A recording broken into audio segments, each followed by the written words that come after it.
Good evening दोस्तों। आज है 25 फरवरी और आज का हम लोग करंट अफेयर्स देखते हैं। आज का पहला करंट अफेयर्स है कि चंद्रमा पर जो है एक चंद्र मिशन भेजा गया था, जिसको कि भेजा था हाल ही में अमेरिका का इंटूएटिव मशीन। ये एक कंपनी है इंटूएटिव मशीन्स। ये जो है इस कंपनी ने भेजा था और एक रोबोट जो लैंडर के रूप में था और उस लैंडर का नाम क्या था, ओडिसियस। इसके बारे में हम कल भी बता चुके हैं, तो ये इम्पोर्टेंट तथ्य तो याद रखना ही रखना है। इसने एक तस्वीर भेजी है क्रेटर का। उस क्रेटर का नाम भी आप लोगों को याद रखना है। उस क्रेटर का नाम है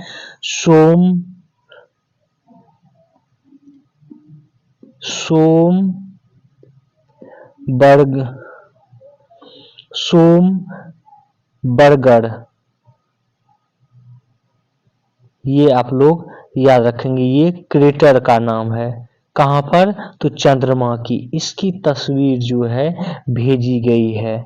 और ये भी हम बता दें कि ये ओडिसियस जो है, इसके बारे में हालांकि कल भी हम बता चुके हैं कि ये भारतीय समय अनुसार शुक्रवार को जो है 4:53 पर चंद्रमा पर भेजा गया था और ये जो है 22 फरवरी को भेजा ये वहां पर पहुंचा था। इसके बारे में और ये भी आपको हम पहले भी बता चुके हैं कि करीब 50 साल बाद जो है अमेरिका का कोई कैरियर जो है चंद्रमा पर भेजा गया था। तो इसके बारे में डिटेल्स आप पूर्व के वीडियो में देखेंगे तो आपको मिल जाएगा। आज का अगला करंट अफेयर्स देखते हैं। आज का अगला करंट अफेयर्स है जिसके बारे में हम पहले भी चर्चा कर चुके हैं कि 21 दिसंबर को जो है क्या हुआ था, 3 कानून जो है, 3 नए आपराधिक कानून उसको जो है पारित किया गया था संसद में, लेकिन उसे लागू नहीं किया गया। उसे लागू कब से किया जाएगा? 1 जुलाई से जो है लागू किया जाएगा। इसमें आप लोगों को बता दें कि आईपीसी की धारा जो पहले चलती थी, जिसमें कि करीब 511 धारा थी, उस 511 धारा में जो है आईपीसी की जगह कौन सा लेगा? भारतीय न्याय संहिता। और उसमें धारा कितना होगा? 558 धाराएं होंगी। वहीं पर सीआरपीसी में जो है धाराएं थी 484 धाराएं थी और इसके जगह सीआरपीसी की जगह कौन सा लेगा? भारतीय नागरिक सुरक्षा संहिता। इसमें धाराएं कितनी होगी? 531 धाराएं होंगी। ये सब याद रखना है आप लोगों को, ये पूछा जा सकता है। इस तरह यूपीपीसीएस में इस तरह के प्रश्न पूछे गए हैं पहले भी। इससे मिलता जुलता जब समलैंगिक से संबंधित एक कानून आया था तो उसमें एक्ट जो जुड़ा था तो वो पूछ लिया गया था। और अगला है साक्ष्य अधिनियम में जो है, पुराने साक्ष्य अधिनियम 166 धाराएं थी, जबकि अब उसी को क्या कहा जाएगा? भारतीय साक्ष्य अधिनियम। उसमें कितनी धाराएं होंगी? 170 धाराएं होंगी। तो ये 3 चीजें जो है क्या किया गया है? भारतीय न्याय संहिता, जिसमें कि कुल 358 धाराएं होंगी। उसके बाद भारतीय नागरिक सुरक्षा संहिता, जिसमें कि 531 धाराएं होंगी। उसके बाद है भारतीय साक्ष्य अधिनियम, जिसमें कि 170 धाराएं होंगी। ये 3 तो प्रमुख है ही। यही तीनों जो है लागू होगा कब से? 1 जुलाई से। ये याद रखना है आप लोगों को। इसमें एक इम्पोर्टेंट तथ्य और है जिसके कि पूछे जाने की संभावना ज्यादा है कि केंद्र सरकार ने भारतीय न्याय संहिता की धारा 106 का 2 जो है इसको स्थगित कर दिया है। अभी इसको जो है अभी लागू नहीं किया गया। ये है किससे संबंधित? ये है हिट एंड रन से जुड़ा भी मामला है कि कोई चालक जो है, ट्रक चालक या कोई भी चालक, वो क्या करता है, किसी को मार देता है तो उसको क्या क्या सजा होगी, उसी में जो है था क्या कि अगर जो हिट और चालक करता है तो उसको 10 साल का जो है सजा कैद होगा और जुर्माने का जो है प्रावधान किया गया है। और चालक किसी व्यक्ति की मौत का कारण बनता है तो ये घटना जो है इसके बारे में ये एक्ट कहता है, धारा 106 का 2, जिसके बारे में की आंदोलन भी किया था, क्योंकि ये जो है कुछ ज्यादा जो है हिट एंड रन केस में मामले में कुछ ज्यादा इस सजा हो जाता है। इसके लिए ये इसीलिए इसको जो है अभी वापस भी लिया गया है, और जो संगठन है जितने भी चालक दल के, उससे बातचीत करने के बाद इस पर जो है फिर से कोई मुद्दे पे आने के बाद इसको लागू किया जाएगा। तो 106 का 2 भी आपको धारा, भारतीय न्याय संहिता की धारा 106 का 2 याद रखना है। यहाँ पर एक दो तथ्य और भी छोटा छोटी है जिसको हम बता देते हैं। इसमें क्या है कि राजद्रोह की जगह इस बार जो है देशद्रोह का जो है इस्तेमाल किया गया। पहले राजद्रोह का किया जाता था, अब देशद्रोह का किया गया है। और साथ ही ये भी कहा गया कि भारत से बाहर कोई अगर जो छिपा रहेगा तो उसको 90 दिन के भीतर अदालत में उपस्थित होना पड़ेगा। अगर जो अगर उपस्थित नहीं होता है 90 दिन के अंतर्गत तो उसको भी उस पर जो है मुकदमा चलेगा। तो ये सब नई चीज जो है इसमें ऐड किया गया, और भी बहुत सारे चीज नए ऐड किए हैं जिसको लॉ वाले स्टूडेंट के लिए जरूरी है। आप लोग ये महत्वपूर्ण तथ्य सिर्फ याद रखेंगे। आज का अगला करंट अफेयर्स है, ये है सूर्य घर योजना, जिसको कि हम सूर्योदय योजना के रूप में भी बोलते हैं। सूर्योदय योजना जो है इसको कब लागू किया गया था, तो 22 जनवरी को, जिस दिन जो है प्राण प्रतिष्ठा किया गया था अयोध्या में से राम जन्मभूमि में राम जी का, तो उस दिन जो है इसको 22 जनवरी को लागू किया गया था। और ये कहा जा रहा है कि अब ये जो है सूर्योदय योजना या सूर्य घर योजना जो है ये उज्ज्वला योजना की तरह ही गेम चेंजर होगा। तो यहाँ पर ये भी आपको बता दें, पहले सूर्य घर योजना के बारे में बता दें, पहले भी बता चुके हैं, लेकिन इसमें थोड़ा सा एक दो तथ्य है जिसको कि आप जानकारी ले लीजिए। इस सूर्योदय घर 1 करोड़ घरों की छतों पर जो सोलर पैनल लगाएगी केंद्र सरकार के द्वारा, यह योजना है। और इसमें क्या होगा कि करीब 300 यूनिट जो है बिजली उत्पन्न करने की बात कही गई है। और इससे क्या होगा, अगर कोई व्यक्ति 300 यूनिट से ज़्यादा ही उत्पन्न करता है या उसका जो है बिजली बच जाता है तो उसको वो बेच भी सकता है। तो ये योजना है सोलर पैनल के थ्रू। वहीं पर आप आते हैं उज्ज्वला योजना। उज्ज्वला योजना जो है जो कि 2016 में लागू किया गया था, ये भी याद रखेंगे आप लोग। तो उज्ज्वला योजना 2016 में लागू हुआ था। इसके तहत जो है प्रत्येक गरीब रेखा से नीचे वाले परिवार को जो है रसोई गैस में चूल्हा का, रसोई गैस और चूल्हे का जो है कनेक्शन दिया गया था। मतलब सिलेंडर और चूल्हा जो है दिया गया था उज्ज्वला योजना के तहत गरीबी रेखा से नीचे व्यक्ति को फ्री में। तो ये योजना था। अब यहाँ पर ये भी आपको बता दें कि इस योजना जो सूर्योदय योजना है या सूर्य घर योजना है, इसमें जो है इरीडा क्या करेगा, वो जो है सब्सिडी प्रोवाइड करेगा। इरीडा क्या है, इरेडा, इरेडा क्या है, तो Indian renewable energy development agency. ये भी आप लोग याद रखेंगे। ये एक एजेंसी है सरकार की जो कि प्रोवाइड करेगी क्या, सब्सिडी जो है ये प्रोवाइड करेगी इरेडा। ये भी याद रखेंगे इस सूर्योदय घर योजना में। आज का अगला करंट अफेयर्स देखते हैं। आज का अगला करंट अफेयर्स है, ये है पीएम मोदी ने क्या किया है, गुजरात में जो है भारत का सबसे लंबा केबल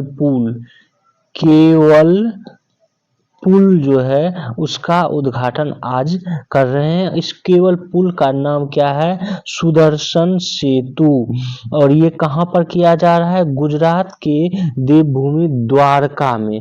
गुजरात के द्वारका में किया जा रहा है। ये सबसे लंबा जो है केबल पुल है और ये अरब सागर में बना हुआ पुल है जो कि ओखा और बेट ओखा और बेट द्वारका में 2 जगह है, उसको जो है ये जोड़ेगा। तो आपको याद रखना है कि सबसे लंबा केबल पुल जो है वो उसका नाम क्या है, सुदर्शन सेतु है, जो कि गुजरात के द्वारका में जो है बनाया गया है। ये आपको याद रखना है। आज का अगला करंट अफेयर्स देखते हैं। आज का अगला करंट अफेयर्स है, ये है गजराज 2 क्या है, ये प्रश्न पूछा जा सकता है। तो गजराज 2 जो है एक पैराशूट है सॉरी, इस पैराशूट को DRDO, ठीक है, defence research and development organisation, इसने जो है विकसित किया है गजराज 2 को। ये भी हम आपको बता दें, पहले भारत जो है क्या था कि पैराशूट मामले में दूसरे देशों पर जो है ये आश्रित था, लेकिन अब जो है DRDO ने ये कहा है कि भारत जो है खुद का पैराशूट डेवलप करेगा और उसका नाम रखा गया है गजराज 2। और ये पैराशूट जो है ऐसा कहा जा रहा है कि 100 बार जो है प्रयोग किया जा सकता है एक ही पैराशूट, और साथ ही साथ ये जो है करीब 140 किलोग्राम का जो है वजन ये पैराशूट उठा सकता है। और इसका प्रयोग जो है एयरफोर्स और सैनिक जो है कर सकते हैं, क्योंकि सेना जब कहीं पर जो है ऑपरेशन करते हैं तो उसको जो है उतरने के लिए इसका जरूरी पड़ता है पैराशूट का। तो आप लोग ये याद रखेंगे कि गजराज 2 जो है वो किससे संबंधित है, एक पैराशूट है। आज का अगला करंट अफेयर्स देखते हैं। आज का अगला करंट अफेयर्स है, ये है किससे संबंधित, तो पेटेंट से संबंधित। पेटेंट जो है जब हम कोई उत्पाद बनाते हैं तो उसको जो है कोई दूसरा लोग उसी उत्पाद को ना बना ले, उसके लिए हम लोग क्या करते हैं, पेटेंट करवाते हैं। और इस वर्ष 2023 हालांकि बोले 2024 में 2023 में जो है IIT मद्रास ने सर्वाधिक पेटेंट करीब 300 पेटेंट जो है करवाया है। तो ये महत्वपूर्ण करंट अफेयर्स आपको याद रखना है कि भारत में सर्वाधिक 300 पेटेंट जो है किस IIT ने करवाया है, तो IIT मद्रास ने करवाया है। और ओवरऑल देखेंगे तो भारत जो है विश्व में सबसे ज्यादा पेटेंट करवाने वाला देश भी जो है बन गया है। ये 2 तथ्य जो है याद रखेंगे। यहाँ पर एक और इम्पोर्टेंट तथ्य आप बता दें, अगर जो हम पेटेंट करवाते हैं तो इसका मतलब ये है कि हम लोग जो है रिसर्च पर जोर दे रहे हैं, और साथ ही साथ विश्व बौद्धिक संपदा संगठन जो है इसमें भी, या विश्व बौद्धिक संपदा में जो है हम लोग अपनी भागीदारी दे रहे हैं। और यही कारण है कि विश्व बौद्धिक संपदा संगठन की जो आंकड़ा आया है उसमें भारत का में जो है सुधार हुआ है भारत की रैंकिंग में। आज का अगला करंट अफेयर्स देखते हैं। आज का अगला करंट अफेयर्स है कि यशस्वी जायसवाल ने क्या किए हैं कि भारतीय बल्लेबाजों में 5वें ऐसे बल्लेबाज बन गए हैं जिन्होंने कि एक ही सीरीज में जो है टेस्ट सीरीज में, एक ही टेस्ट सीरीज में 600 रन बनाए हैं। 600 रन बनाने वाले ये बल्लेबाज 5वें हो गए। इससे पहले जो है 5 बल्लेबाज का नाम हम लोग देखें तो सबसे पहले नाम आता है दिलीप सरदेसाई का, ये आप लोग याद रखेंगे। उसके बाद दूसरे नंबर पर नाम याद आता है गावस्कर का, सुनील गावस्कर। इन्होंने भी जो है 600 रन मारे। हालांकि ये सबसे ज्यादा सुनील गावस्कर ने 774 रन मारे हुए हैं एक ही सीरीज में। वहीं 2 हो गए। अब तीसरे स्थान पे आते हैं विराट कोहली, उसके बाद चौथे स्थान पर आते हैं राहुल द्रविड़, और 5वें स्थान पर आते हैं यशस्वी जायसवाल। तो ये भी आप लोग याद रखेंगे कि एक ही टेस्ट सीरीज में जो है करीब 600 से ऊपर रन बनाने वाले 5वें खिलाड़ी बन गए हैं यशस्वी जायसवाल, जबकि पहले खिलाड़ी जो हैं दिलीप सरदेसाई हैं, और उसके बाद जो है दूसरे हैं सुनील गावस्कर, लेकिन सुनील गावस्कर ने सबसे ज़्यादा 774 रन मारा हुआ है, बनाए हुए हैं।